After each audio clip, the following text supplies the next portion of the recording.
Hi, how are you all? तो ये second day है of your challenge till your exam. तो शुरू करते हैं जी। 10 सवाल आज के, और without wasting any time. Question number 1, तो मैं पहला नंबर डाल लेता हूँ उसके ऊपर। पहला सवाल आप पढ़ो। थोड़ा ये सब कुछ रैंडम होने वाला है, ताकि आपको रैंडम चीज़ों की प्रैक्टिस रहे, आपको टॉपिक्स याद रहें, आपको भी पता ना रहे कि आज सवाल कौन से हैं। और क्योंकि एग्ज़ाम भी तो ऐसे ही आने वाला है, तो हम हर चीज़ की प्रैक्टिस कर रहे हैं। और सवाल मैं इतने अच्छे चूज़ कर रहा हूँ ताकि आपको चीज़ें सिखाएं। अब ये सवाल है, ये एनसीईआरटी बेस्ड है। एनसीईआरटी बेस्ड सवाल है। सवाल बाहर नहीं है, एनसीईआरटी बेस्ड, और बहुत छोटा सा सवाल है। आप ये डायग्राम देख रहे हो, डायग्राम देख के आपको ये बताना है कि भैया फॉरवर्ड बाइस और रिवर्स बाइस को कौन कौन सा रिप्रेजेंट करेगा। ठीक है जी। अब बात ऐसी है, वी नॉट किसको, पोटेंशियल बैरियर पीएन जंक्शन, यानी कि ये पोटेंशियल बैरियर को रिप्रेजेंट कर रहा है। तो आप देख रहे होंगे ये पोटेंशियल बैरियर है। अब आपको यहाँ एक छोटी सी बात दिमाग में आनी है, कौन से वाली, कि भैया जब मैं किसकी बात करता था, ये पी एन जंक्शन है, पी एन, और ये जंक्शन बन गया ऐसे। तो जब आप positive, negative, higher potential, lower potential, forward bias, मैं फॉरवर्ड बाइस की बात कर रहा हूँ। सबसे पहले मैं किसकी बात करूँगा, फॉरवर्ड बाइस। तो ये आपने पी हायर पोटेंशियल से लगा दिया, एन को आप लोअर पोटेंशियल से लगाते हो, तो एक्सटर्नल इलेक्ट्रिक फील्ड आप ऐसे सेटअप करते हो, इंटरनल आपका ऐसे रहता है, यहाँ पॉजिटिव, नेगेटिव। तो अंदर ई इधर है, एक्सटर्नल आपने ऐसे लगाया, तो क्या इसको डिक्रीज करेगा? बिल्कुल सही बात है। तो ई नेट तुम्हारा क्या हो जाएगा, कम हो जाएगा, ई तुम्हारा डिक्रीज हो जाएगा। तो अगर तुम्हारा ई नेट डिक्रीज हो रहा है, तो फॉरवर्ड वाइस में पोटेंशियल बैरियर क्या होता है, तुम्हारा डिक्रीज होगा। अगर डिक्रीज होता है तो इसका मतलब ये थर्ड वाला किसको रिप्रेजेंट करेगा, फॉरवर्ड बाइस को, और ये किसको रिप्रेजेंट करेगा, रिवर्स बाइस को। जो कि हम सीधा भी याद रखते हैं कि फॉरवर्ड बाइस में जो पोटेंशियल बैरियर होता है वो क्या हो जाता है, डिक्रीज हो जाता है, और रिवर्स बाइस में इंक्रीज हो जाता है, क्योंकि रिवर्स बाइस में आप जो फील्ड लगाओगे, प्लस इधर होगा, माइनस, तो उसका सपोर्ट करेगा। तो इंटरनल भी इधर है, एक्सटर्नल भी इधर है, तो सपोर्ट करेगा। यानी कि third will represent forward bias of junction and one will correspond to the reverse bias. So option 2 will be the correct answer. अगले सवाल पे आ जाते हैं, क्वेश्चन नंबर 2। अब ये क्वेश्चन नंबर 2 बड़ा अच्छा है। अब ये कंडक्टिविटी को, ये सेकंड चैप्टर में भी है और सेमीकंडक्टर से भी है, मतलब मिक्स है, क्योंकि हम करंट इलेक्ट्रिसिटी में भी सेमीकंडक्टर के बारे में बात करते हैं और यहाँ भी। तो अल्टीमेटली सवाल ये है, थियोरेटिकल पॉइंट है। थियोरेटिकल पॉइंट क्या है, कुछ बच्चों को ऐसे याद आया होगा, ये रो है और ये टेम्परेचर पे सेमीकंडक्टर का ग्राफ ये होता है। और जब हम इसको ग्राफ को निकालते हैं, अब जब आप सब कुछ भूल गए तो मुझे रो और टी की डिपेंडेंसी देखनी पड़ेगी, तो वो मैं कैसे देखता हूँ, देखो थियोरेटिकल पॉइंट है। तो रो कैसे होता है तुम्हारा, आई इज इक्वल टू क्या होता है, N E A V D, निकालना बता रहा हूँ। जब आप सब कुछ भूल जाओ, ये तो याद है ना, वी डी क्या होता है, E by M into tau. E क्या होता है, वी बाई एल, एक बार रख लो। I is equal to N E square A by N E square A tau by M into V by ये एल। ठीक है जी। और वी बाई आई किसके बराबर होता है, आर के बराबर। यानी कि मैं इसको लिख सकता हूँ M L upon N E square A tau is equal to R, और आर क्या होता है, रो एल अपॉन ए। ठीक है जी। तो जी आप एल ये कट कर दो, यानी कि रजिस्टिविटी आपकी आ जाती है M upon N E square tau. तो ये चीज़ें अगर आपको याद है तो आप कर सकते हो, तो याद नहीं भी है तो भी मतलब ये निकाल कैसे देख सकते हो। तो आप देख रहे हो रजिस्टिविटी नंबर डेंसिटी पे डिपेंड कर रही है, और टाउ रिलैक्सेशन टाइम। जब आप टेम्परेचर बढ़ाते हो तो जल्दी जल्दी टक्कर मारेंगे भाई। रिलैक्सेशन टाइम क्या होता है, ये कॉलिजन के बीच का टाइम। तो टेम्परेचर बढ़ाओगे, काइनेटिक एनर्जी मिलेगी, जल्दी टक्कर मारेगा, तो टाउ क्या होगा, डिक्रीज। लेकिन आपने सेमीकंडक्टर चैप्टर में पढ़ा है, जब आप टेम्परेचर बढ़ाते हो, टेम्परेचर गेन करता है, तो ज़्यादा नंबर ऑफ ये जो कंडक्शन बैंड होता है और ये वैलेंस बैंड होता है, टेम्परेचर बढ़ाओगे तो ये कूद के इधर चले जाएंगे। तो ज़्यादा टेम्परेचर बढ़ाओगे तो ज़्यादा थर्मल एनर्जी मिलेगी, थर्मल एनर्जी मिलेगी तो ज़्यादा इलेक्ट्रॉन जाएंगे, यानी कि ये तुम्हारा नंबर इंक्रीज होगा। तो होता क्या है सेमीकंडक्टर में, अब ये डिक्रीज हो रहा है, ये इंक्रीज हो रहा है, तो कैसे बताएं रो क्या होगा। तो होता क्या है, ये देखा गया और ये एक्सपेरिमेंटली प्रूवन है कि भैया ये डोमिनेट करता है, ये जो एन वाला है ना, नंबर ऑफ इलेक्ट्रॉन, ये डोमिनेट करते हैं किसके ऊपर, टाओ के ऊपर। ये एनसीईआरटी की प्रॉपर लाइन लिखी हुई है एनसीईआरटी में, जो आप करंट इलेक्ट्रिसिटी पढ़ते हो, नहीं तो आप लेक्चर्स जाके देख सकते हो मेरे। तो option fourth will be the correct answer. Number density देखो इसने स्पेशली देखा, number density of free electron, और फ्री इलेक्ट्रॉन कह रहा हूँ, करंट कैरियर्स जो हैं, जो कि इलेक्ट्रॉन है, increases, relaxation time decreases, effect of decrease in relaxation it time is much less than increase in number density. Simple theory से सवाल है जो मैंने आपको पूरा एक्सप्लेन कर दिया है। क्वेश्चन नंबर 3 की तरफ चलते हैं। क्वेश्चन नंबर 3 में क्या है कि ये बाइंडिंग एनर्जी जो सबसे बेसिक है, जो शुरुआत में न्यूक्लियस जिस दिन शुरू होता है न्यूक्लियर, तो बाइंडिंग एनर्जी बताई जाती है। तो कैसे बनाते हैं हम कि ये हैं जी, ये हैं न्यूक्लियॉन्स, ये न्यूक्लियस बन गया, ठीक है। अब न्यूक्लियस के अंदर प्रोटॉन भी होते हैं प्लस न्यूट्रॉन भी होते हैं। तो अगर ये न्यूक्लियस है जेड एक्से का, तो जेड तो क्या होंगे इसमें, प्रोटॉन, ऐसे पढ़ाया जाता है। और एन क्या होते हैं, number of neutron which is equals to A minus Z, ठीक है जी। जेड होते हैं ये, ए माइनस जेड होंगे न्यूट्रॉन। तो हम कहते हैं कि बाइंडिंग एनर्जी क्या है, इसको बाइंड करने में जो एनर्जी, यानी कि एनर्जी का डिफरेंस कैसे निकाला जाता है। एनर्जी का डिफरेंस हम निकालते हैं कि भैया जो थ्योरेटिकल मास है माइनस जो एक्चुअल मास है, जो एक्सपेरिमेंटली आपने मेजर किया है, जो उसका एक्चुअल मास है, जो कि आपको ये दे रखा है, ठीक है जी। अगर आप इसका डिफरेंस, तो कुछ डिफरेंस आता है तो मास गया कहाँ, वो मास एनर्जी में कन्वर्ट हो गया, बाइंड, उसको बोलते हैं बाइंडिंग एनर्जी, ठीक है।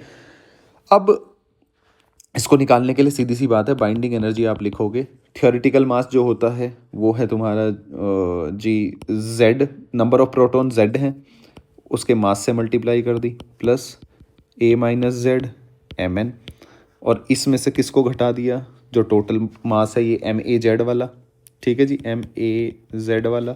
अब एम ए जेड इक्वेशन को आप मल्टीप्लाई कर दो, बाइंडिंग एनर्जी क्या होती है, बाइंडिंग एनर्जी आपको याद होगा डेल्टा एम सी स्क्वायर, ये होता है जो हम इक्वेशन में बात करते हैं mass of product minus mass of reactant, लेकिन यहाँ हम सिंगल एटम की बात कर रहे हैं, बेसिक वाला न्यूक्लियस कैसे फॉर्म हुआ, उस बाइंडिंग एनर्जी की बात करते हैं, बाइंडिंग एनर्जी। तो जी बाइंडिंग एनर्जी का मतलब है यहाँ हम सिंगल न्यूक्लियस के बारे में बात कर रहे हैं। तो जब आप इसको इधर ले आओगे, इसको इधर इक्वेशन को रीअरेंज करोगे, so your option will be third, will be the correct answer. आगे चलते हैं जी, क्वेश्चन नंबर 7। ये बड़ा अच्छा सवाल है, ये मैंने बहुत अच्छे से, इसमें ये सवाल क्या है, इस सवाल में 3 सवाल हैं, तो इसलिए मैंने चूज़ किया, और आपका पूरा टॉपिक क्लियर हो जाएगा। आप जब सेकंड पोस्टुलेट आप प्रूव करते हैं, M V R is equal to N H upon 2 pi, तो आप डी ब्रॉगली से करते हैं। तो आप देखो ध्यान से, ये क्या है, एक लैम्डा, ये एक लैम्डा, और फिर आप देखो ये, तो 3 लैम्डा है। यानी कि आपको याद हो तो हम डी ब्रॉगली हाइपोथेसिस से क्या कि 2 pi R N will be equals to N lambda, और एन है कितनी वेवलेंथ है, तो यहाँ पे कितनी वेवलेंथ है, यहाँ 3 वेवलेंथ है। तो यहाँ मैं इसको लिख सकता हूँ 2 पाई आर 3 इंटू 3 लैम्डा, इतना आया समझ में। अब ये R3 क्या है, ये सिंगल हाइड्रोजन एटम की बात कर रहा हूँ। R3 क्या है, आपको याद होगा, R3 जो हम रेडियस निकालते हैं, बोहर रेडियस, तो वो होती है R0 into N square by Z, ठीक, क्योंकि मुझे आंसर R0 देखो रेडियस ऑफ ग्राउंड स्टेट में बताना है। तो क्वांटम नंबर कितना है, 6, नहीं गलत, क्वांटम नंबर कितना है, 3।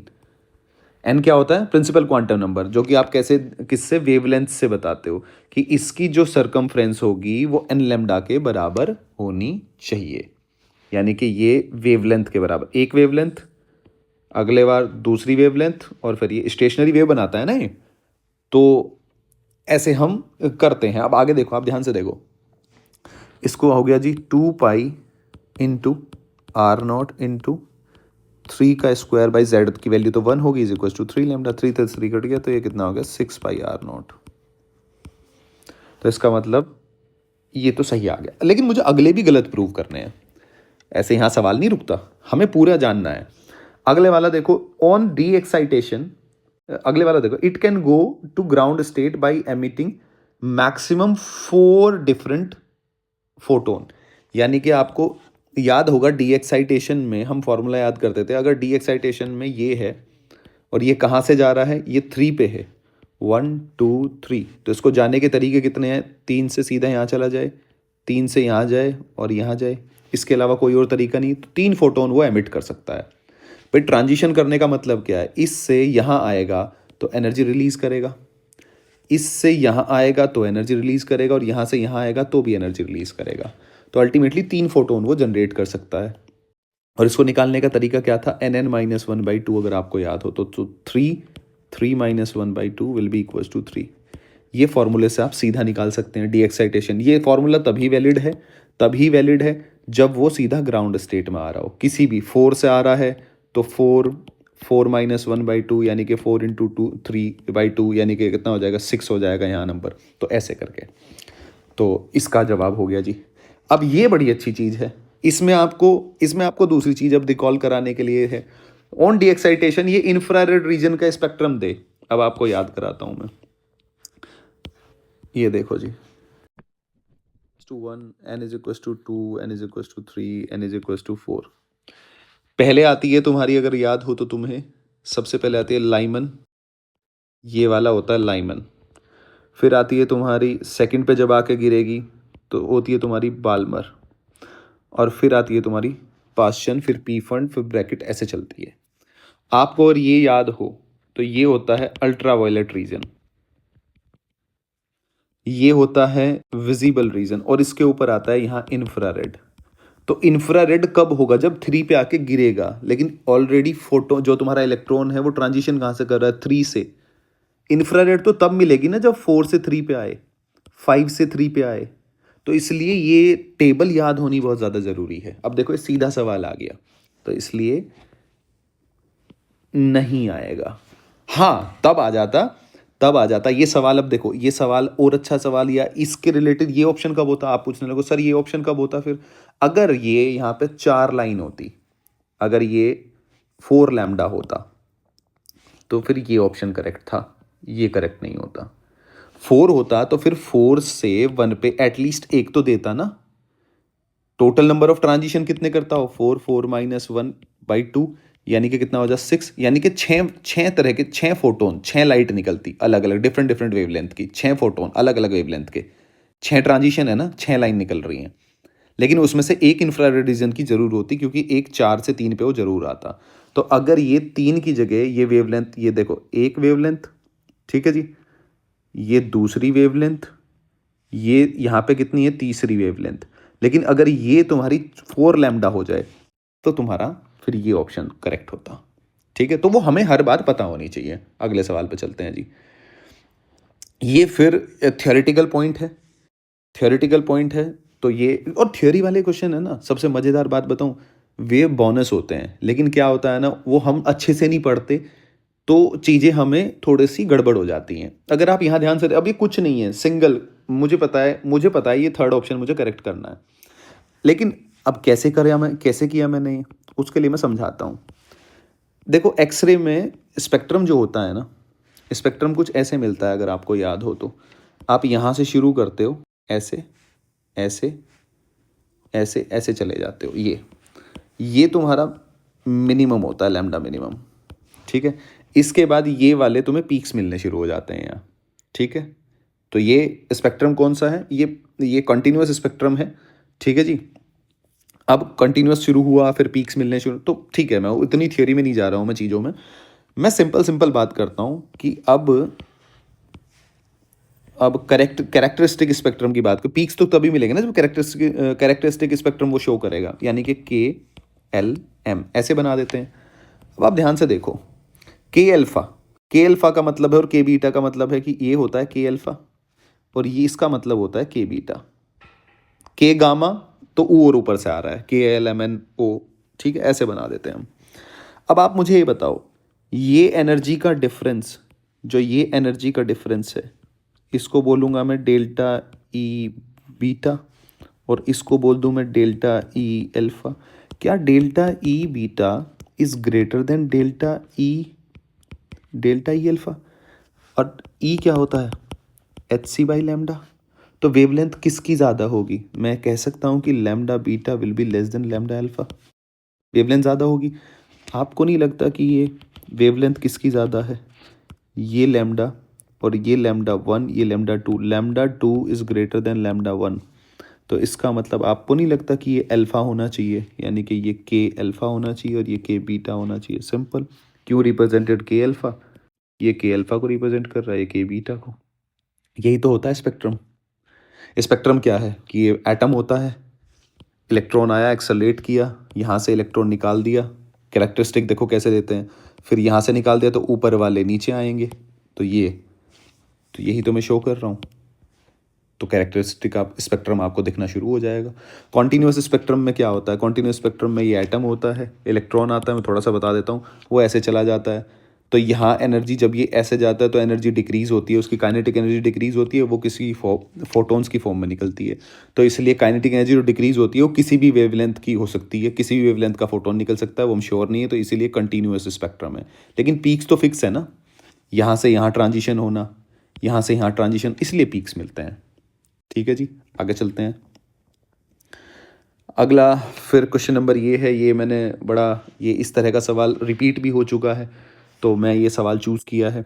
ये सिंपल है कि एक इलेक्ट्रॉन है, इलेक्ट्रॉन ऐसे वी नॉट वेलोसिटी से, और ई आपने ऐसे लगाया हुआ है, ई नॉट जे कैप। तो टी टाइम बाद ये कुछ ऐसे चलेगा भाई। फिलहाल यहाँ पे इसका वाई कॉम्पोनेंट, पहले काइनेमेटिक्स लगाओ, क्योंकि इसमें क्या है, डी ब्रोगली वेवलेंथ निकालनी है टी टाइम पे। तो lambda is equal to H upon M V होता है। तो अगर मैं V velocity after T time निकाल लूँ तो मेरा काम हो जाएगा। तो वी टी टाइम बाद उसके पास दोनों कॉम्पोनेंट, भाई इधर तो कोई फोर्स है ही नहीं, जब इधर कोई इलेक्ट्रिक फील्ड नहीं है तो फोर्स नहीं लगेगा, तो ये वी एक्स तो वी एक्स ही रहेगा। तो इसके V X plus V Y J cap ये रहने वाला है, कुछ ऐसे करके। क्या आप मेरी बात समझ पा रहे हैं? अब सीधी सी बात है, इलेक्ट्रिक अगर ये ऐसे और इलेक्ट्रॉन है तो भैया फोर्स इस पे ऐसे लगेगा। फोर्स कैसे लगेगा? इस पे नीचे की तरफ लगेगा, तो ये यहाँ ये पाथ नहीं बनेगा, पाथ ऐसे बनेगा। ठीक है, तो मैं उसमें कम इंटरेस्टेड हूँ, क्योंकि उसकी मुझे पता है कि ये कहीं यहाँ मिल जाएगा, तो ये इसके पास ये दो कंपोनेंट होंगे। तो मैं तो वी वाई और वी एक्स में इंपॉर्टेंट हूँ, मुझे मतलब उसमें ज़्यादा दिलचस्पी है। तो v अगर मैं ये t निकाल लूँ तो मैं तो भैया ये करने वाला हूँ ना, V X square plus V Y का स्क्वायर। और वी वाई में सिर्फ मैग्नीट्यूड की बात कर लेता हूँ, यू आई तो ज़ीरो हो गया, तो ज़ीरो प्लस एक्सेलेरेशन कितना हो गया, ई बाई एम। भाई एफ इज इक्वस टू क्या होता है, क्यू ई, और एफ इज इक्वस टू क्या होता है, एम ए। तो क्यू ई बाई, तो acceleration Q E by M, E by M into after time T. Equation कौन सी लगाई, u plus A T. V Y is equals to U Y plus A Y T. V Y तो zero है, आप खुद देख लो, यहाँ कोई वेलोसिटी थोड़ी ना, खाली एक्स में है। ए वाई ये निकाल लिया, टी की मल्टीप्लाई कर दी, अब स्क्वायर करके और वो कर लो। तो वी नॉट का square plus E by M into T का square. Lambda will be equals to H upon M, V naught को बाहर निकाल लो, E T by M V naught का स्क्वायर। ये क्या बन गया, lambda naught divide by root this. सीधा दिख रहा होगा आपको कि थर्ड ऑप्शन आएगा। और जैसे ही देखो, एक मज़ेदार बात आपको बताऊं, लैम्डा अपॉन अंडर रूट में आएगा। ये तो अपॉन में होना है, ये भी नहीं हो सकता, ये भी नहीं हो सकता, ये रूट होना चाहिए था, ये भी नहीं हो सकता। तो आपको सॉल्व करने की भी ज़रूरत नहीं है, ये एग्ज़ाम में टिक करने का तरीका है।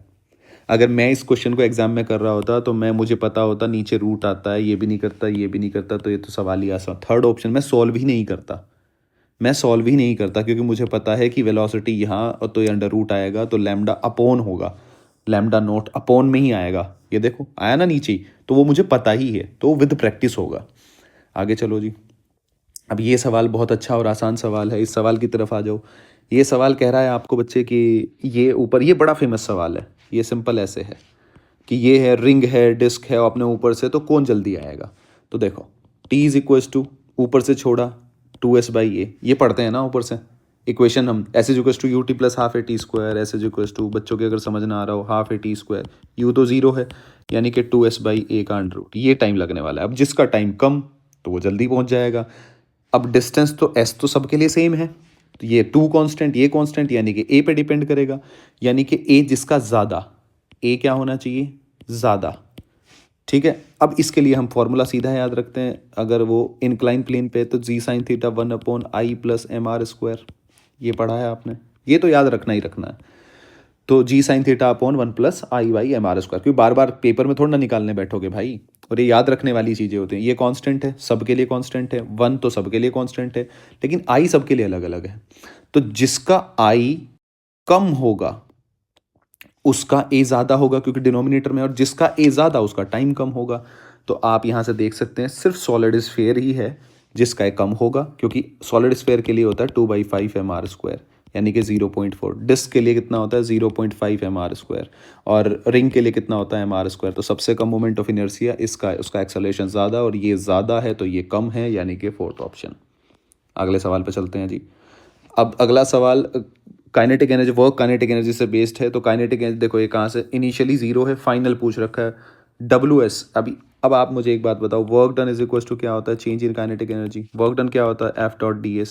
F.ds यहाँ से, यानी कि इस ग्राफ का एरिया अगर मैं निकालूँ F और S, तो एरिया क्या दे देगा मुझे F.ds which is equals to change in kinetic energy. तो मैं यहाँ से कर सकता हूँ सीधा कि W will be equals to K final minus K initial, ये तो जीरो है, so K final will be equals to area. Area क्या हो जाएगा, half into 8 into 10 plus 2 into 10, so 4, so 40 plus 20 will be equals to 60 joule. A option. आगे चलते हैं जी। ये सवाल थोड़ा सा मतलब ये अच्छा सवाल है और आपको मज़ा आने वाला है इसको करके। तो ये कुछ इस तरीके से आप ध्यान से देखो, मुझे क्या बताना है, आर डिस्टेंस दूर और magnetic field at point P बताना है मुझे। तो हमने देखो, अब आप ध्यान से देखो, ये जो इस वायर की वजह से ये पॉइंट तो बिल्कुल यही है उसके अक्रॉस, तो इसकी वजह से तो मैग्नेटिक फील्ड ज़ीरो हो जाएगा। टेंशन लेने वाली ज़रूरत ही नहीं है, क्योंकि उसी लाइन पे होता है तो ज़ीरो, बात ख़त्म।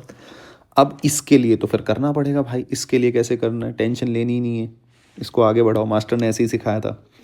और यहाँ से इस पॉइंट पे निकालना है, यहाँ से परपेंडिकुलर डाल दो, डाल दिया आपने, क्योंकि मुझे तो वायर से परपेंडिकुलर डिस्टेंस चाहिए होती है। तो ये हो गया जी, ठीक है। अब ध्यान से देखो, ये 45 है तो बच्चे ये भी 45 होगा, और ये 45, ये 90 है तो तुम्हारा ये भी 45 होगा। पता चल गया।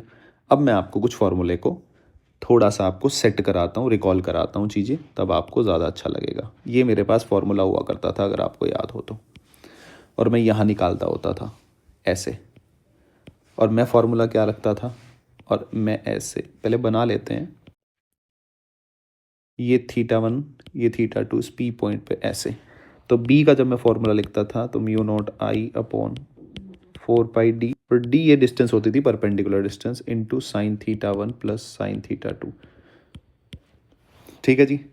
अब ये बिल्कुल सिंपल था, लेकिन मैं क्या, फिर मैंने एक और केस पढ़ा था, मास्टर ने मेरे एक और केस पढ़ाया था कि ये है और मुझे अब इस पॉइंट पे निकालना है। ठीक है जी। मास्टर ने मुझे क्या केस पढ़ाया था, वायर ऊपर रह गया, पॉइंट तुम्हारा नीचे रह गया, ये पॉइंट ऐसे है। ठीक है जी।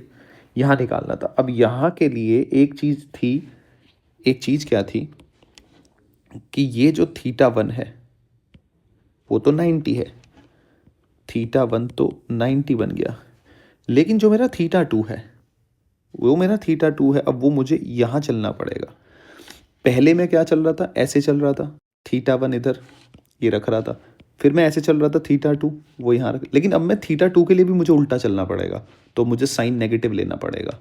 तो ये जो θ2 है, अब ये मेरा सिंपल वाला θ2 नहीं है, तो मेरा आंसर आएगा म्यू नॉट आई अपॉन, और ये डिस्टेंस दी है, mu not I upon 4πd sign θ1 तो साइन 90 हो गया, प्लस साइन ये माइनस थीटा हो गया, so mu not I upon 4πd 1 minus sign θ2। ये मेरा आंसर अब आने वाला है। अब यही केस आप देखो तो आपको गोलीबाजी करके ये वाला ऐसे लेटा के दे दिया बस। ठीक है, तो मेरा पहला काम है ये डी निकालना, ये तो आ जाएगी क्योंकि ये आर गिवन है, तो ये ट्रायंगल आपको दिख रहा होगा। तो आप कैसे निकालोगे, आप कहोगे सर ये तो बहुत आसान है, cos 45 विल बी, सवाल बहुत आसान है, बस मैंने वो समझाया है। सवाल अब देख लो आप, cos 45 कितना हो जाएगा, आप कहोगे सर cos 45 के लिए तो आप सीधी सी बात है कि ये M P M divide by R कर लो sir, so R will be equals to P M, sorry P M निकालना है ना, तो आर बाई √2 सर, ख़त्म। तो ये तो आ गया। अब दूसरी चीज़ सर, अब दूसरी क्या कर रहे हो आप, अब ये आप ध्यान से देखो, ये जो है ये वाला तो 90 बना ही लेगा। ठीक है, इस वाले तक पहुंचने के लिए ये आप यहाँ चले आए ऐसे, तो ये तो ऑपोजिट में कितना एंगल चले आप, -45, यानी कि माइनस मैंने ऑलरेडी रख रखा है, तो अब तो मुझे बस बी की वैल्यू रखनी है, μ0I/4πd यानी कि r/√2 और 1 माइनस sin 45। ठीक है जी। अब अगर मुझे इसको रखना पड़े आंसर, तो ये कितना हो जाएगा जी आपका, √2 μ0I/4πr इंटू 1 माइनस 1/√2। तो ये आ गया जी आपका √2 इंटू μ0I/4πr, ये हो गया √2 माइनस 1/√2, कट गया। आपका आंसर आया √2 माइनस 1 μ0I/4πr। आई होप कि आपके समझ में आ रहा होगा, √2 minus 1 μ0I/4πr। Option A will be the correct answer. तो इस तरीके से ये कुछ सवाल थे जो आज की प्रैक्टिस के लिए थे। कितने हो गए हमारे, 1 2 3 4 5 6 7 8 9, अच्छा 9 ही हुए हैं, ठीक है। एक और ले लेते हैं चलो, क्योंकि 10 है ना, अब हम डिसिप्लिन में रहेंगे तो अच्छा कर पाएंगे। 10वां सवाल, चलो ये मैं खुद बना देता हूँ। मैं एक ये वायर ले लेता हूँ, अच्छा सवाल बनाता हूँ आप लोगों के लिए। मेरे याद है एक सवाल, ये I1 है, ये I2 है, ठीक है जी। आपको बताना है कि I1 वाले पे ये इनफाइनाइट वायर है, ठीक है। तो इस इनफाइनाइट वायर की वजह से I2 पे फोर्स बताना है, force on I2 due to infinite wire, ठीक है जी। पॉज करके आप सोच सकते हैं। आंसर होगा 0। क्यों? क्योंकि आई की वजह से जो मैग्नेटिक फील्ड बनेगा वो ऐसे बनेगा। भाई आप कर्ल करोगे ना ऐसे, थंब को ऐसे, थंब को आप इस डायरेक्शन में रखोगे और फिंगर को कर्ल करोगे तो ऐसे आएगा। तो आप देख रहे हो हर पॉइंट पर, अगर मैं ये इसका ये वाला पॉइंट, तो डीएल इतने, इस डिस्टेंस की बात करूँ तो डीएल क्या होगा इधर, अब मैग्नेटिक फील्ड भी किधर होगा इधर, एफ इज इक्वल टू क्या होगा, I D L B, cross भी होता है ना साइन थीटा, साइन क्या बन रहा है 0, तो फोर्स क्या होगा 0। आप किसी भी पॉइंट पे चले जाओ, टेंजेंट ड्रॉ करोगे तो दोनों की डायरेक्शन, डी एल की भी और बी की भी डायरेक्शन क्या आएगी, साथ साथ आएगी, तो साइन 0 0। तो ये भी अच्छा सवाल था। तो आपके 10 सवाल आज के पूरे होते हैं।